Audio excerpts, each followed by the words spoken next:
जय श्रीमन नारायण। राधे राधे। पुरुषोत्तम मास 12वां अध्याय। शंकर के चले जाने पर वह बालक कांतिहीन श्वास लेती हुई भयभीत होकर आंखों में आंसू लाकर रोने लगी। इसी प्रकार दुख से बहुत सा काल व्यतीत हो गया। फिर वह तपस्विनी हुई बलवान काल के वश हो गई। उसी समय बड़े धर्मात्मा राजा द्रुपद ने उत्तम यज्ञ किया। उस यज्ञ कुंड में से एक कन्या उत्पन्न हुई। वह मेधावी ऋषि की कन्या दूसरे जन्म में राजा द्रुपद की पुत्री द्रौपदी के नाम से संसार में विख्यात हुई।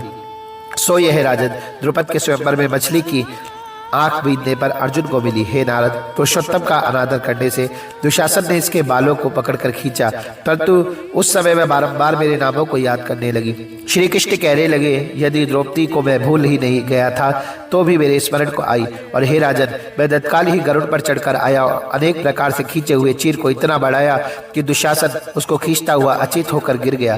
सदैव मेरे से स्नेह करने वाले पतिव्रता को पुरुषोत्तम मास के अनादर से मैंने भी उसे त्याग दिया।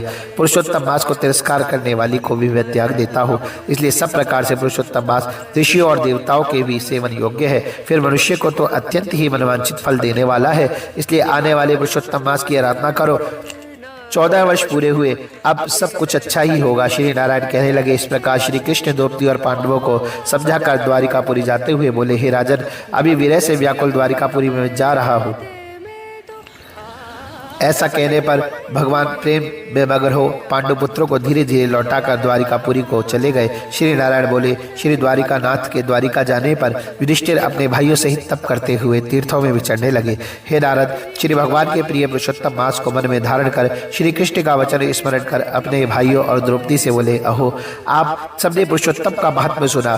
पुरुषोत्तम को बिना पूजे कोई कैसे सुखी रह सकता है। इस श्लोक में वह पूज्य वही धन और वही श्रेष्ठ है जो अनेक प्रकार से भगवान पुरुषोत्तम की पूजा करता है। इस प्रकार सब तीर्थों में विचरते हुए पुरुषोत्तम मास के प्राप्त होने पर विधिवत उसका व्रत करने लगे और 14 वर्ष व्यतीत हो जाने पर श्री कृष्ण भगवान की कृपा से अकटक राज को प्राप्त किया। इसी प्रकार सूर्यवंशी राजा दृढ़धर्मा भी पुरुषोत्तम के सेवन से पुत्र और पौत्रों तथा अनेक प्रकार के सुखों को भोगकर योगियों को भी अति दुर्लभ भगवान के लोक को गए। जय श्रीमन नारायण। राधे राधे।